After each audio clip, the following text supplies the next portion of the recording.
सत संगत जी प्यार नाल कहना शब्दी बाणी नूं भी सुन रहे ने, चाहे वो गीत रूप च या स्पीच रूप जो भी उन्हां दा माध्यम रहा है, तां गल एक ही, इशारा एक ही, जो भी ये निरंकार परमात्मा ये हमारे अंग संग बसता है और हम सब उसकी अंश हैं। तो कैसे ये जो अभी हमने अवतार बानी का ये जो शब्द अभी सुना भी, जिस पे अभी और भी विचार होंगे, तो ये पंक्ति में कि ये अगर सात संगत की महिमा के ऊपर है कि कैसे अगर ये सात संगत में अगर हम आते हैं तो हमारे चेहरे पे ये जो नूर है, सिर्फ अगर हम उदाहरण ये देखें कि काफ़ी बार हमें कोई ऐसे सज्जन मिल जाते हैं कि उनका हमें चेहरा देखकर ही, चाहे उनसे बात भी ना की हो, तो भी ऐसे लगता है कि इनका अंदर कुछ अलग है और उनका चेहरा जो इतना ऐसे नूर उसमें से निकल रहा होता है। तो वो जो है बात की कैसे सात संगत की ही महिमा है कि किस तरह अगर हम संगत आते हैं, जो सारे यहाँ ये अमोलक वचन सुनने को मिलते हैं, तो वो जब हम अपने जीवन में उतारते हैं, वो एक एक शब्द को एक एक कर्म में ढालते हुए, तो अपने आप वो जो मन में चैन आता है, ये चेहरे पे एक सहज भाव होने की वजह से एक ये जो नूर आता है कि हर पल ये जो आनंद की अवस्था होती है उसको प्राप्त कर लेते हैं। हाँ जी। साधु दी संगत कर ले बंदे, मैल दिलां दी दूर करे। तो यही जो सात संगत में हमारी सिखलाई होती है, हमारे को सिखाते हैं कि मन में हमें किसी के लिए भी एक ऐसे भाव नहीं रखने जो पहले तो हमारे ही मन को दूषित करेंगे और बाद में जो हम भाव रखते हैं दूसरे के लिए, तो उस तक भी पहुंचने पर वो इतना उसका इम्पैक्ट जो होता है कि अपना मन तो गंदा किया ही, उसको वो शब्द भी कड़वे बोले और आगे उसको भी वो जो सुनने वाला है आगे व्यक्ति, उसके ऊपर भी वो जो उसके मन को बाद में ठेस पहुंचेगी। तो हम जितना संगत में आएंगे ये हम इन कमियों से दूर उतना रहेंगे। हाँ जी। साधु दी संगत कर ले बंदे, दुख दलिदर होवन दूर। ये जिंदगी में ये जब अब तक हमारा जीवन है, ये उतराई चढ़ाई तो आती ही रहनी है, तो फिर ऐसा क्यों कहा जा रहा है कि दुख दूर होगा? ये सिर्फ इसलिए कि ये जब हमें ब्रह्म ज्ञान मिल जाता है, हमें अपना असली पहचान अपनी समझ आ जाती है, ये प्रभु परमात्मा निरंकार हमारे चारों ओर है, ये एहसास हर पल जब रहता है, तो उसके बाद हम जब मान लेते हैं कि ये निरंकार पूरा है, इसका किया सब पूरा है, तो अगर ये हमारी जहाँ ज़िंदगी है, चाहे हमारे मटीरियलिस्टिक रूप में या स्वस्थ रूप में या कोई भी ऐसी चीज़ जो हमें उस समय लग रही हो कि हमारे ये अनुकूल नहीं है, तो भी इसमें भी उस सिचुएशन के अंदर भी हमें ये पता है कि तेरा किया सब पूरा है, तो उस समय यही भाव होते हैं कि चाहे ये सिचुएशंस हमारे अकॉर्डिंग नहीं है, पर ये निरंकार की दी गई घड़ियां हैं, ये सिचुएशंस हैं, तो ये भी बिल्कुल ही ठीक हैं, क्योंकि जो निरंकार ने दिया है सब उसमें शुक्राना भाव, वो जैसा भी सिचुएशन है वो हमारे लिए उस समय वो बिल्कुल बहुत अच्छी सिचुएशन है। हाँ जी। साधु दी संगत कर ले बंदे, जांदा रहेगा मान गरूर। तो संगत में हम जितना आते हैं, हम अपने विकारों के ऊपर काम कर सकते हैं। वो बातें ये एक तरह से जो मोती हैं इस इतने बड़े तालाब में, वो उसको चुन चुन के जिसमें एक एक मोती की वैल्यू इतनी आ रही है, तो मन से हमारे जो भी खामियां हैं वो सब दूर हो जाती हैं और सिर्फ ये अच्छे भाव ही जो ये सब संत महात्माओं के साथ जो आप सब ब्रह्म ज्ञानी यहाँ बैठे हैं, तो किस तरह वही भाव हैं जो ज़िंदगी को तब्दील कर सकते हैं, जहाँ मन में हमेशा प्यार और ऐसी अच्छी भावनाएं होनी चाहिए, और बिल्कुल भी ये गुरूर और उस तरह की खामियां नहीं होनी चाहिए। तो ये सब हमें फिर सत्संग की इम्पोर्टेंस के ऊपर ही दर्शाते हुए कि ये सब भी फ़ायदे हमारे तब तक जीवन में हैं जब तक हम सच्चे मन से सत्संग आके सत्संग को सत्संग की तरह करके, सिर्फ वो ना समझ कर कि आए हैं और इतने से इतने बजे तक का अनाउंसमेंट है सत्संग का, तो आए बैठे सुने चले गए, पर वो सब हमें अपनी लाइफ में इम्प्लीमेंट करना है। जब तक सुनकर उनको कर्मों में नहीं ढालेंगे, अपनी सोच को नहीं बदलेंगे, तब तक वो शब्द सिर्फ शब्द तक ही रह जाएंगे। हाँ जी। साध दी संगत कर ले बंदे अण डिठा रब पाएगा। तो जब हम ये संतों के बीच में विचरण कर रहे हैं अपना ये संगत में, तो ये हमें क्या, हर एक जो संत है ब्रह्मज्ञानी है वो परिचित है इस प्रभु परमात्मा निरंकार से। सबने रूबरू होकर आमने सामने ये परमात्मा को जहाँ देखा है, और वहाँ कहा भी जाता है कि ये परमात्मा को कोई नहीं देख सकता, पर यहाँ इतने दावे से अवतार वाणी में ये अगर अंकित है कि ये अनडिठा दिखेगा, तो उसका मतलब क्या है कि हम जब तक अपने आप को सरेंडर नहीं करते, ये हमारी जिज्ञासा कि हमारी असली पहचान, हमारा मकसद, हम क्या इस जीवन में करने आए हैं और किस से आए हैं, किस में जाना है, जब तक वो अपना नहीं समझेंगे, सिर्फ ये शरीर तक ही में सीमित हो जाते हैं कि ये शरीर ही मैं है। पर ऐसा नहीं है, जो आत्मा है ये तो शरीर से बहुत ऊंची है, ये इसी परमात्मा का अंग है जो हमारे अंदर है। तो कैसे हमें ये ब्रह्म ज्ञानियों के संग करने से ये ज्ञान की दात अपनी झोली में भी मिल सकती है। हाँ जी। साध दी संगत कर ले बंदे फलदा फुलदा जाएगा। तो ये फलदा फुलदा का भाव जो होता है कि कैसे हम खुशी हर समय की वो ले सकते हैं कि अगर कुछ ऐसा भी है जो हमारे को ठीक नहीं लग रहा, हमारा मन परेशान होने की बजाय उस घड़ियों में भी कैसे खुशी ढूंढे। तो ये सब तभी है जब हमारे मन में वो कामनेस होगी, हमारे मन में ये सिर्फ अपने आप को सेल्फ फोकस्ड रख के कि हमने सत्संग आना है, अपना सुधार करना है, दूसरों की कमियों पे उंगली नहीं, उनकी कमी नहीं देखनी, बल्कि अपने आप को देखना है। तो ये हम तब तक ही प्रफुल्लित होंगे जब तक हम ये सत्संग सुनकर अपने अंदर ही वो भावों के अंदर उजाला पैदा करें। जी। साध दी संगत कर ले बंदे पीवेंगा तू अमृत रस।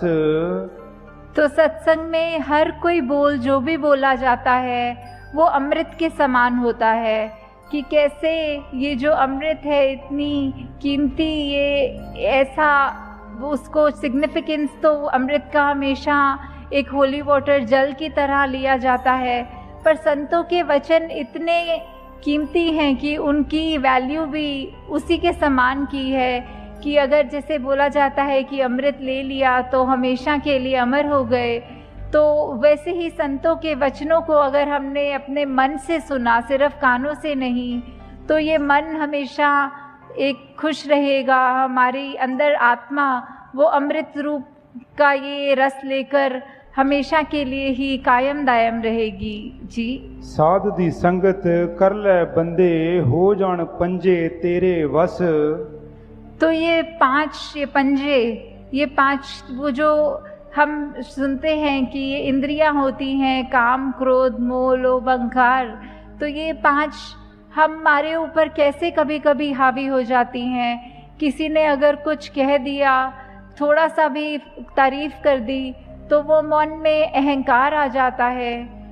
कभी तो उस एक्सटेंट तक भी आ जाता है कि वो इतना सूक्ष्म होता है, हमें पता तक नहीं लगता कि कैसे हमारे अंदर किसी की तारीफ ना भी करे हुए हमें अपना गुण कोई खुद ही अगर रियलाइज हो जाता है, तो वो हमारे जैसे बोलते हैं सर पे चढ़ जाती है बात, कि कैसे वो धीरे धीरे वो हमारा अहंकार का रूप ले लेता है। वैसे ही अगर किसी ने कुछ अगर बोल दिया जो हमें पसंद नहीं आई बात, तो हमारा मन कैसे क्रोधित हो जाता है। ऐसे ही ये बाकी भी जो जिक्र हुआ पांचों का, तो कैसे हमारे मन में ये अगर हम पर हावी हो रही हैं तो हमारा बिल्कुल उसमें क्या योगदान, ये जो हमारे अंदर चेतना है हम उसको कितनी इस्तेमाल कर रहे हैं। जैसे उदाहरण के तौर पे अगर कोई बोलते हैं कि जंगली घोड़ा जो बेलगाम है वो इधर उधर भाग रहा है, पर जब उसमें लगाम लगाकर एक एडजस्ट किया जाता है अपने हाथों से, घोड़सवार उस पे चढ़कर, फिर वो किसी भी डायरेक्शन में उस घोड़े को ले जा सकता है। तो वैसे ही हमने अंदर ये चाहे कितने इमोशंस हैं ये हम फील करते हैं, पर हमने इन इमोशंस के वश में नहीं होना, इन इमोशंस को अपने कंट्रोल में रखना है। और ये तभी हो सकता है जब हमें हर पल ये एहसास हो कि ये निरंकार हमारे अंग संग हमेशा हैं, तो हम जानबूझ के कोई भी ऐसी गलती नहीं करेंगे, कोई भी ऐसा भाव मन में नहीं लाएंगे जो हमको ऐसा हावी हो जाए कि हम वो जानवर रूप ले लें, एक इंसान के शरीर में होके, मनुष्य तन जो इतने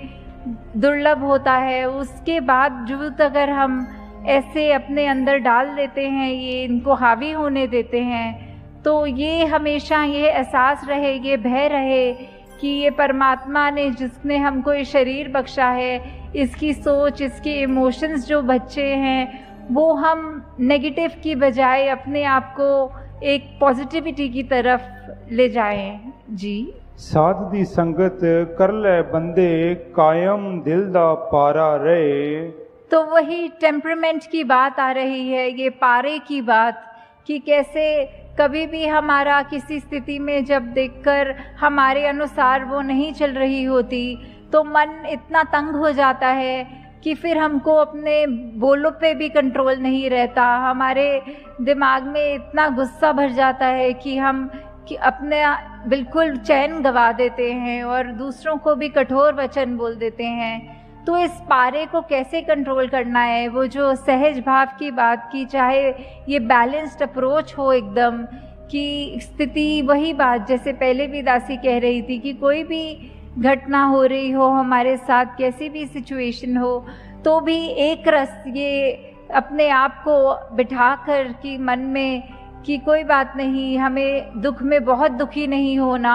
और सुख में बहुत खुशी नहीं लेनी। तो किस तरह ये अपने आप को कंट्रोल की बात नहीं है, ये वो अवस्था का जिक्र हो रहा है कि सहजता, जैसे एक नदी है वो अपने आगे अगर पत्थर भी आ रहे हैं तो अपने आप को ऐसे वो पानी टर्न कर लेता है कि ऑब्स्ट्रक्शंस हैं, पर पता है कि बहना तो नीचे की तरफ ही है, ये विनम्र होकर बहना है, वो उसका एक पाथ है। तो वो उस कठिनाई देखकर उस पे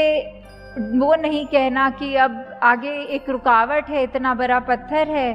तो अपने आप को मोल्ड करना, वो बात की सहज अवस्था का जिक्र कि ये कैसे हमने कुछ भी हो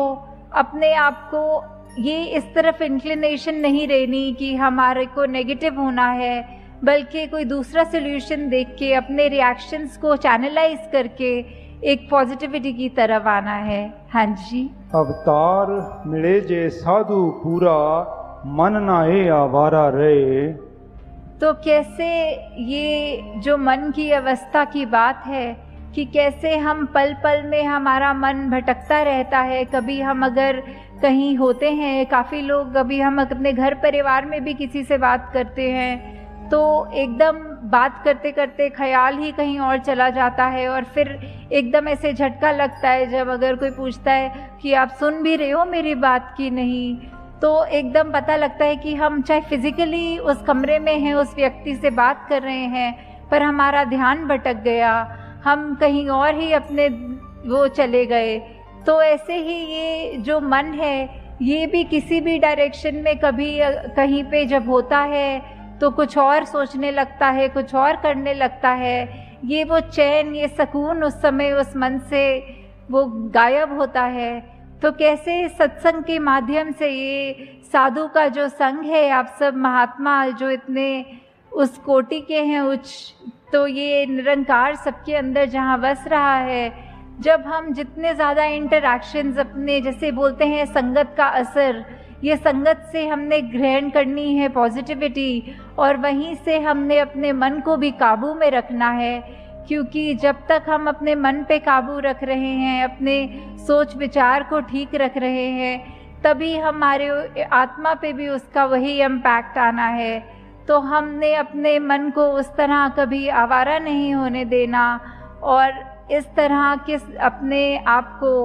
वो भाव रखने हैं कि चाहे जो भी हो हमारे साथ, हमें सिर्फ़ और सिर्फ ये रखकर मन में कि हमारे को अपनी असली पहचान मिल गई, हमारे अंदर जो गुण हैं, जो सदैव से इस संदर्शनकारी मिशन की आज जहाँ 90 वर्ष भी हो गए हैं, तो वो जो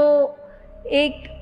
भाव है सिखाने के कि एकत्व का भाव, ये वननेस का भाव, यूनिवर्सल ब्रदरहुड का भाव, कि कैसे हमारे शरीर चाहे किसी भी रंग के हैं, चाहे कहीं पे भी जन्म लिया है, तो वो एक बायसनेस नहीं आनी चाहिए। ये कोई भी ऊंचा कोई भी नीचा नहीं है, सबके अंदर वही परमात्मा है, एक ही पेडेस्ट्रियल पे हम खड़े हैं।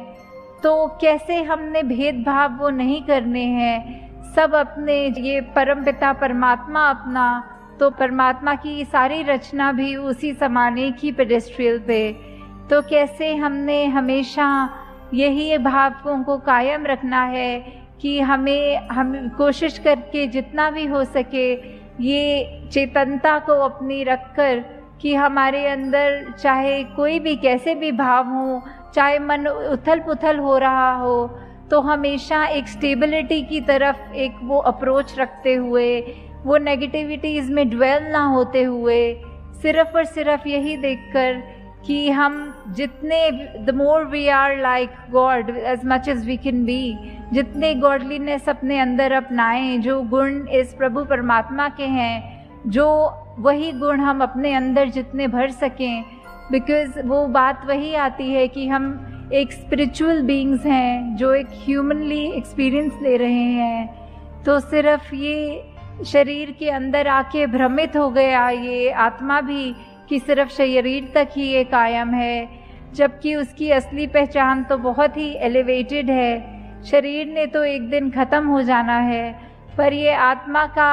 अपने परमात्मा से जो मिलन होता है, ये हमको इस दुनिया में रहते रहते करना है। चाहे अपनी जिम्मेवारियां ये आए हैं जब इस मनुष्य तन को लेकर, तो उसमें गृहस्थ भी है, उसमें कामकाज भी है, उसमें और भी जो भी जिम्मेवारियां हैं उनको तो करना ही है, रिस्पॉन्सिबिलिटीज़ से पीछे नहीं होना।